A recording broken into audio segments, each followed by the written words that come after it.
পাকিস্তান এবং কানাডার ম্যাচ শেষ হয়েছে এবং পাকিস্তান সেখানে জয় পেয়েছে, যদিও জয়টা প্রশ্নবিদ্ধ। এই অর্থে প্রশ্নবিদ্ধ কারণ পাকিস্তান যেহেতু হচ্ছে নেট রান রেটে পিছিয়ে আছে, পয়েন্টে পিছিয়ে আছে, পাকিস্তানের উচিত ছিল ম্যাচটা হচ্ছে একটু দ্রুত শেষ করা।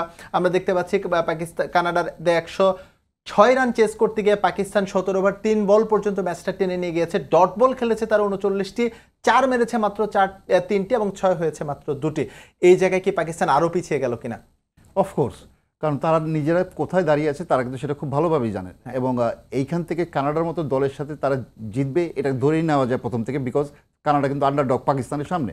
তো সেখান থেকে পাকিস্তান অবশ্যই উচিত ছিল যে ম্যাচটা যত দ্রুত তাড়াতাড়ি সম্ভব তাদের ফিনিশ করা, কিন্তু তাদের কিন্তু এখনও কিন্তু তারা যে নিশ্চিত হয়ে গেছে যে আমরা সুপার 8-এ খেলবো, এখনো কিন্তু একটি ম্যাচ বাকি আছে, যেটা কিনা 14 তারিখ আপনার ইউএসএ ভার্সেস আয়ারল্যান্ডের মধ্যকার ম্যাচটি, সে তাদের জন্য অপেক্ষা করছে। তো ওই ম্যাচের উপর ডিপেন্ড করছে যে তারা যাবে কি যাবে না। যদি আয়ারল্যান্ড জিতে তখন একটা সুযোগ থাকবে, এবং সুযোগ থাকলেও রান রেটের প্রশ্নটা ছিল, কিন্তু তারা সে করতে পারেনি সেটা।